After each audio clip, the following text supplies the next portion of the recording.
Daniel esperou, buscou, esperou e agiu, certo de que Deus estava com ele e revelando a ele o que ele tinha, o que Deus tinha para ele. Então, versículo 24, foi Daniel ter com Arioque, que tinha sido constituído para exterminar os sábios de Babilônia. Entrou e lhe disse: não mates os sábios de Babilônia, introduz-me na presença do rei, e eu revelarei ao rei a interpretação. Então Arioque depressa introduziu Daniel na presença do rei. Ele disse: achei um dentre os filhos dos cativos de Judá, o qual revelará ao rei a interpretação. Respondeu o rei a Daniel, cujo nome era Beltesazar. Olha o que o rei respondeu, quando viu Daniel diante dele: podes tu fazer-me saber o que vi no sonho e a sua interpretação? Podes tu? Daniel podia fazer dele mesmo essa capacidade, esse poder, sim ou não? Podia ou não podia? Podia, mas Daniel não fez. Disse assim: não, eu não posso. De quem é a sabedoria e o poder? Dele. Oh, queridos, quantos em nossos dias eu vejo e ouço dizendo: meu braço construiu essa empresa, foi com a minha inteligência que eu construí tal coisa, este é o meu carro, esta é a minha empresa, esses são os meus títulos, este é o meu poder, é a minha sabedoria e inteligência que construiu tudo isso, ou que fez tudo isso. Isso vale para todas as áreas. Mesmo nós pastores, mais tentados de todos, que foi o sermão que eu preguei, minha sabedoria?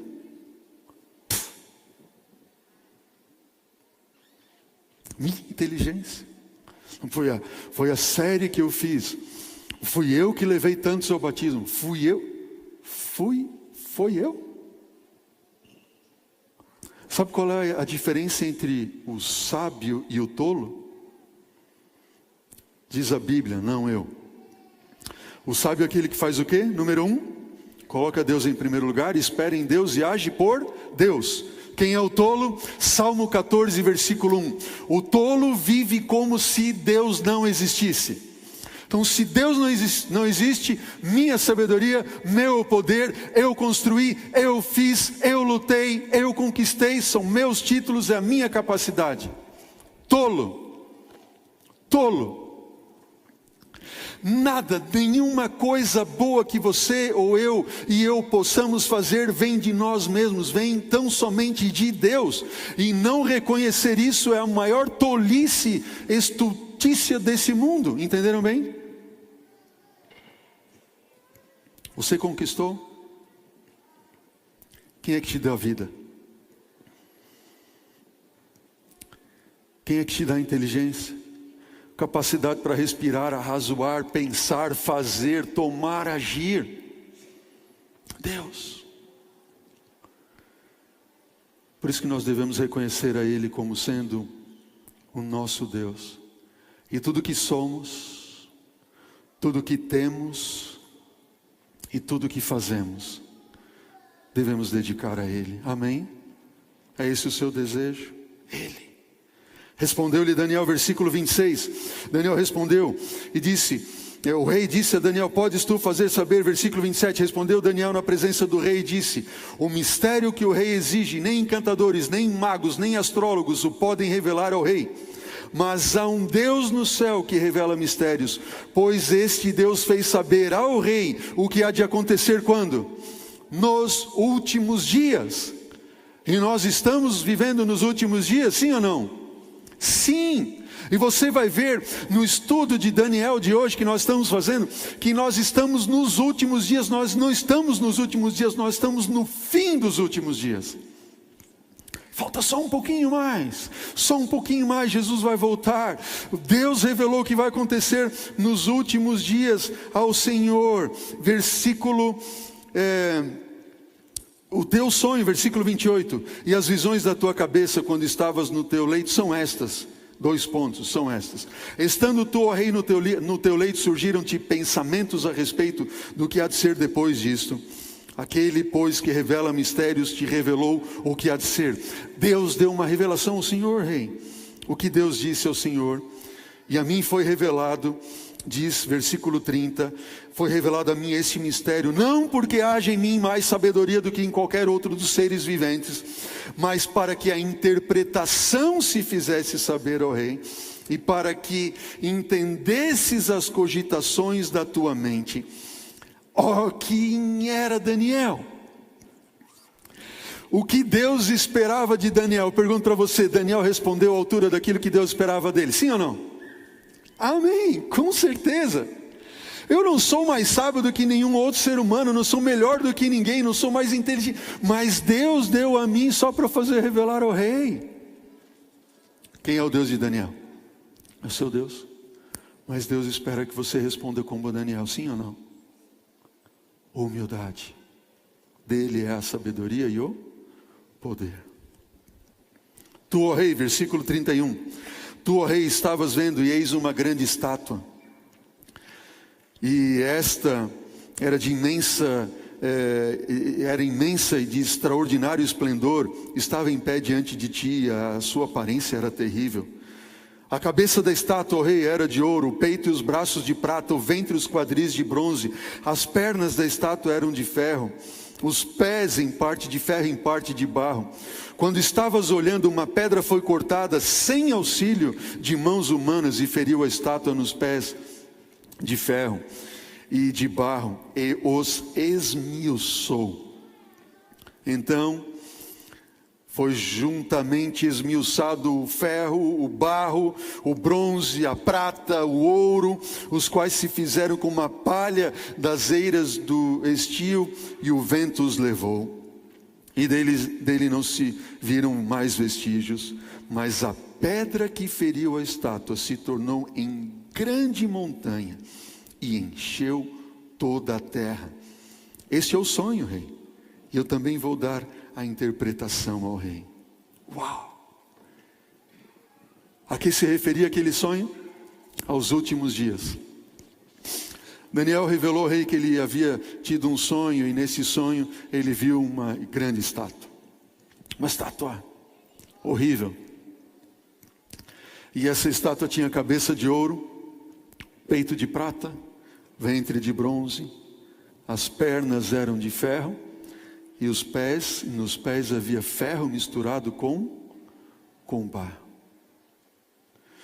Enquanto o rei via em sonho aquela estátua, diz Daniel que ele, o rei, viu uma pedra que foi lançada sem auxílio de mãos humanas.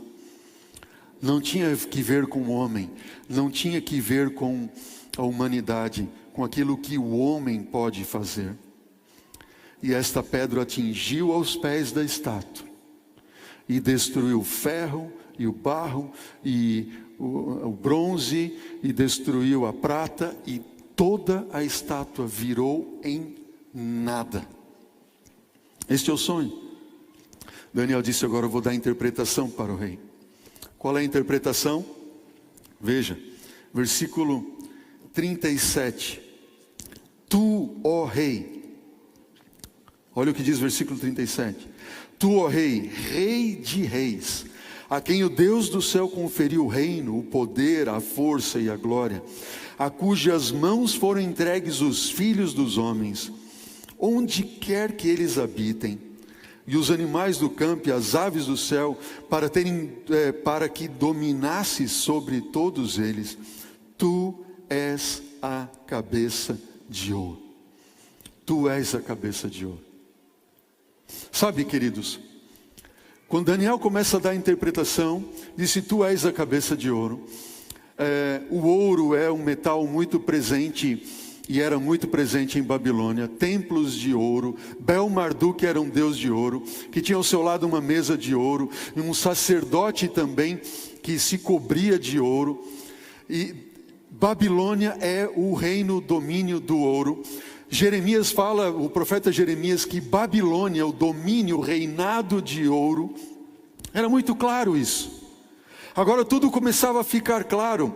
Babilônia, a grande cidade, o grande domínio, dominou Babilônia desde o ano 605 até o ano 539 antes de Cristo. E a maior parte do tempo desse domínio foi do próprio Nabucodonosor, cerca de 44 anos. Babilônia, imagine esta grande cidade, mais de 100 quilômetros de perímetro, muralhas com cerca de 30 metros de altura, largas, tão largas, onde poderiam 3 carros de guerra passar um do lado do outro, nas suas muralhas, em cima delas. O grande rio Eufrates, que passava por meio da cidade, por dentro dela, poderia prover vida e alimento para a cidade, mesmo que ela fosse sitiada por cerca de 20 anos. Sabe o que os babilônios faziam quando algum exército vinha e sitiava a cidade? Em outras cidades eles lançavam flechas, dardos e pedras, mas sabe o que faziam os babilônios? Eles jogavam comida, diziam assim: vocês podem ficar aí o quanto tempo vocês quiserem, nós estamos bem alimentados aqui dentro. O cerco de Jerusalém durou 2 anos, por exemplo, eles já sucumbiram, o cerco de Jerusalém pelos romanos. Agora, o cerco de Babilônia poderia durar até 20 anos. Tu és a cabeça de ouro. Em uma carta que foi encontrada, um achado arqueológico sobre Nabucodonosor e Babilônia, diz, escrito sobre Nabucodonosor, dele mesmo, diz assim, que todo o mundo se prostre aos seus pés, que exista para sempre. Qual era o desejo de Nabucodonosor? Que Babilônia existisse para sempre. Versículo 39, Daniel 2:39. Depois de ti se levantará outro reino inferior ao teu, e um terceiro reino de bronze, o qual terá domínio sobre toda a terra. Qual foi o reino que veio depois de Babilônia, representado pela prata? Note, você tem aqui uma diminuição de valor dos materiais, é ou não é verdade? O ouro é mais valioso que a prata, que é mais valiosa do que o bronze, que é mais valioso do que o ferro. No entanto, da mesma forma que você vai perdendo o valor no sentido monetário, você vai ganhando em durabilidade. A prata é mais resistente e mais dura do que o ferro. O bronze e o ferro, a prata mais do que o ouro, o bronze mais do que a prata e o ferro mais do que o bronze. E agora o que dizer do barro, não é verdade? Se você fosse olhar um relato como este, pensaria assim: bom, é ouro, é prata, é bronze, é ferro. Depois poderia ser o quê? Cobre, estanho. Não, mas foi uma pedra. Não havia uma outra sequência como esta. O domínio medo-persa. Isso nós encontramos na história, e a própria Bíblia relata isso. Os medo-persas conquistaram Babilônia no ano 539, nós vamos estudar isso um pouco mais à frente, e dominaram o mundo antigo até o ano 331 a.C. A própria Bíblia, no livro de Daniel, capítulo 5, 28, diz: dividido foi o teu reino, referindo-se à Babilônia, e dado aos medos e aos persas. Daniel, capítulo 6, versículo 8 e 8, 20, falam a mesma coisa. Imaginem que aquele que derrubaria o império babilônico, o nome dele é citado cerca de 150 anos antes de ele nascer. E nós encontramos isso no livro de Isaías, o nome de Ciro, cerca de 150 anos, sequer de ele nascer, a predição de Deus já foi clara e disse: assim diz o Senhor ao seu ungido, a Ciro, a quem eu tomo pela mão direita para bater as nações ante a sua face, para descingir os lombos dos reis, para abrir diante dele as portas que não se fecharão. Depois viria um reino de bronze.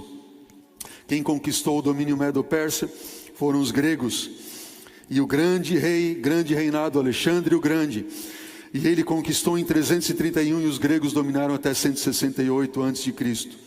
No livro da Biblioteca da História, diz o seguinte: estou convencido que não houve nação, cidade ou povo onde o nome dele, de Alexandre o Grande, chegasse. Você tem Babilônia, Medo-Pérsia, Grécia, e nós temos aqui agora o reino, o domínio de ferro. Interessante que para Babilônia, Medo-Pérsia e Grécia, um versículo para cada um e um versículo para Medo-Pérsia e Grécia. Mas para o ferro não. A maior descrição nós encontramos aqui do versículo 40 a 43, diz assim: o quarto reino será forte como o ferro, pois o ferro tudo quebra e esmiuça. Como o ferro quebra todas as coisas, assim também ele fará em pedaços e esmiuçará. Quanto ao que viste dos pés e dos artelhos, dos dedos dos pés, em parte de ferro, de barro e de oleiro, barro de oleiro em parte de ferro, esse será um reino dividido. Contudo haverá nele alguma coisa da firmeza do ferro, pois como que viste, o ferro é misturado com barro de lodo. E como os artelhos dos pés eram em parte de ferro e em parte de barro, assim será uma parte do reino será forte, a outra será fraca. Quanto ao que viste do ferro misturado com barro de lodo, misturar-se-ão mediante casamento, mas não se ligarão um ao outro, assim como o ferro não se mistura com o barro. Qual foi o grande império que dominou os gregos, que destronou os gregos? Foi o Império Romano, representado pelas pernas de ferro. Assim como os gregos são representados pelo bronze, porque o seu exército empunhava escudos de bronze, armas de bronze, o exército romano empunhava armas de ferro, o domínio do ferro. Diz Gibbons acerca do domínio romano que dominou desde 168 a.C. até meados do 5º século depois de Cristo, ele diz assim: as imagens de ouro, de prata e de bronze que podem servir para representar as nações e os seus reis foram sucessivamente destruídas pela monarquia de ferro de Roma. Você pode estar olhando assim: uau, que isso? Todo mundo colocado e toda a predição de Deus. E eu quero mostrar aqui para vocês algo interessante que não somente homens, teólogos ou historiadores, enfim, viram isso, mas cientistas. E um deles é esse indivíduo aqui, esse cientista aqui. Ele é Isaac Newton, um grande homem. E quando a gente pensa em Newton, o que vem à sua mente? Vem uma maçã caindo na cabeça, né? Mas Newton, ele estudou e foi muito mais. Ele era um apaixonado por matemática, um dos grandes pais da matemática, não é verdade? Mas Newton, ele escreveu mais sobre a Bíblia e profecias do que sobre qualquer outro assunto. E neste livro que são aqui as profecias de Daniel e Apocalipse feitas pelo próprio Isaac Newton, você vai ver que ele faz esta mesma análise. Pois ele estudou, ele viu a história, a Bíblia revelando tudo isto. Quanto aos pés que viste, versículo 41, e dos artelhos em parte de ferro, de barro e de oleiro em parte de ferro, será um reino dividido. Veja, nós encontramos aqui, queridos, eu quero que você venha comigo, a imagem da estátua. O ferro que representa Roma, ele vai até onde? Ele vai até o fim. Só que quando chega no fim, há algo do ferro misturado com barro. Qual é o significado disto? Veja, todos os metais que representam a estátua, ouro, prata, bronze e ferro, representam a idolatria, aquilo que o homem faz ou fazia para colocar deuses e imagens e adorar as imagens de ferro, de prata, de cobre, enfim, assim, bronze, assim por diante. Mas o barro tem que ver com o ser humano, com o homem, entenderam bem? Por que isso? Toda vez que a Bíblia fala do barro, barro do oleiro, eu pergunto para você, de onde nós viemos? Não foi do barro? E a palavra diz que o Senhor Deus formou o homem do barro, do pó da terra. E o livro de Isaías diz que nós somos nas mãos de Deus como o barro nas mãos do oleiro. Sabe o que significa? Significa dependência do ser humano para com Deus. Nós temos que reconhecer que nós temos um Criador. O aspecto barro tem que ver com algo religioso. Aquilo que você deve reconhecer que tem em Deus. Só que aqui nós vemos um ferro misturado com barro. O barro que deveria agora ser uma representação de uma busca a Deus está ligado ao ferro, a deuses humanos, as coisas que o homem pode fazer, a idolatria humana. E nós vamos perceber que este reino de Roma, este domínio romano que vai até o fim, vai até os pés, no fim ele é ferro que representa domínio humano, político, junto com alguma coisa voltada à religião. Entenderam a ideia ali? Então Roma dominaria até o fim, mas haveria uma mistura de domínio político e religioso. Veja, eles não se ligariam, iriam até o fim. E nós vemos então que o Império Romano foi dividido entre os alemanes, burgundos, francos, tribos bárbaras, lombardos, saxões, suevos, visigodos, que representam hoje os atuais países da Europa: alemães, suíços, franceses, italianos, ingleses, portugueses, espanhóis e assim por diante. Eles não se misturariam, tentariam se misturar mediante o casamento, mas isso não aconteceria. Os países da Europa, se você for ao castelo de Friedrichsburg, na Dinamarca, você vai ver ali a árvore genealógica que monta todas as famílias praticamente da Europa, partindo do rei Frederico e da rainha Diana. O próprio Napoleão, que tentou unir e ganhar e conquistar o mundo antigo, casou-se com Luísa da Áustria e uniu-se à linhagem de Habsburg. Mas na batalha de Waterloo, em 1815, que era uma batalha completamente ganha por ele, ele perdeu a batalha e disse: o Deus Todo-Poderoso, Ele é demasiado para mim.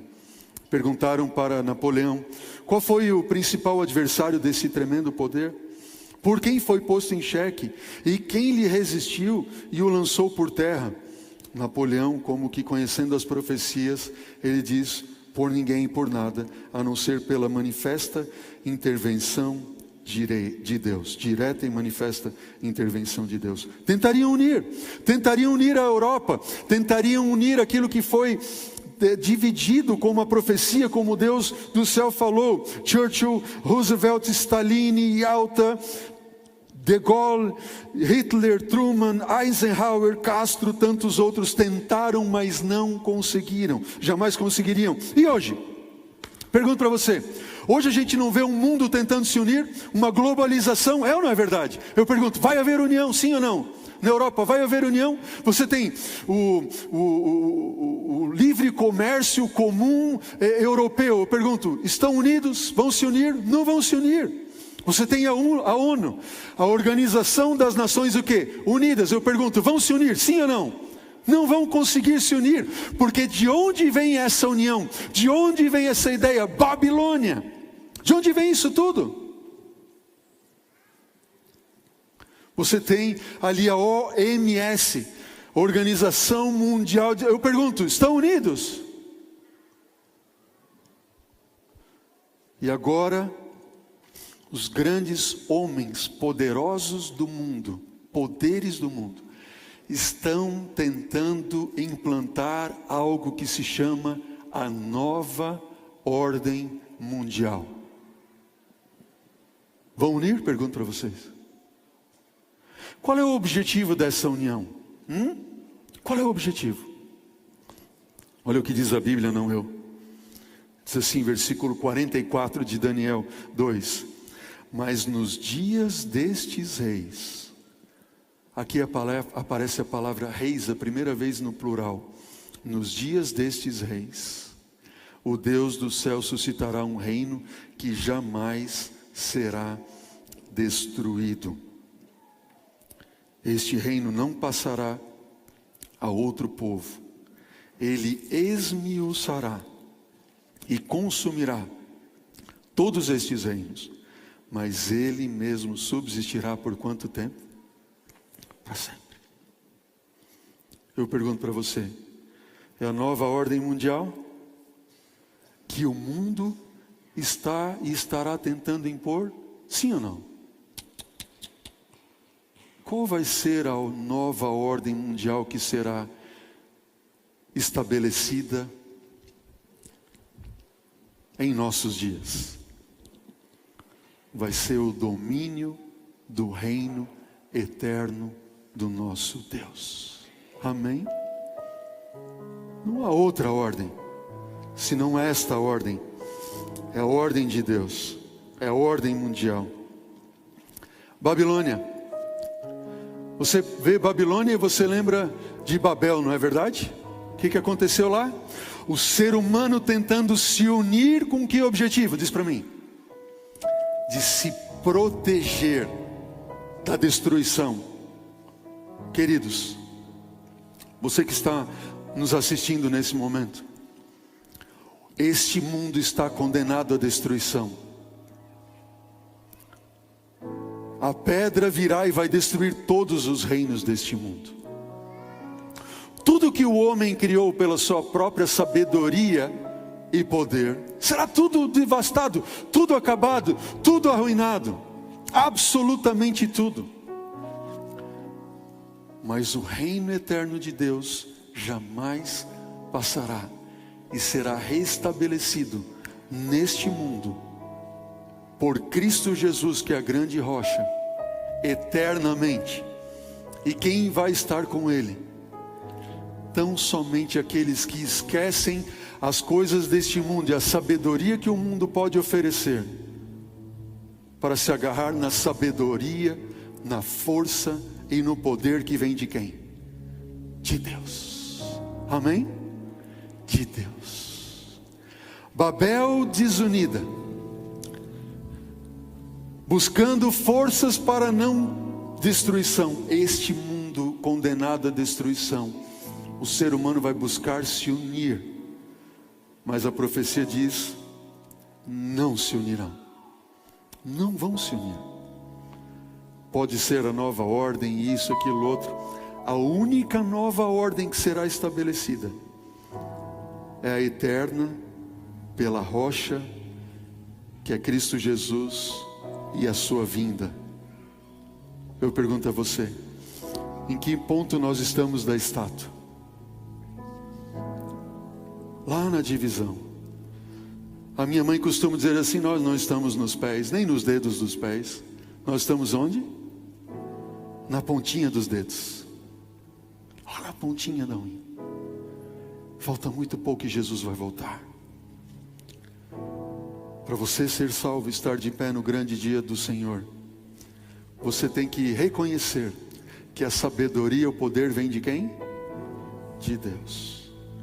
Você tem que buscá-lo em primeiro lugar. Você precisa tomar a decisão de esperar nele e agir por ele, certo de que a tua vida está nas suas mãos. Nós vamos ouvir uma música agora. Enquanto você ouve essa música, o apelo de Deus ao seu coração é: filho, confia em mim, busca a mim, te entrega a mim, confia na minha sabedoria, confia no meu poder, e eu vou te guardar.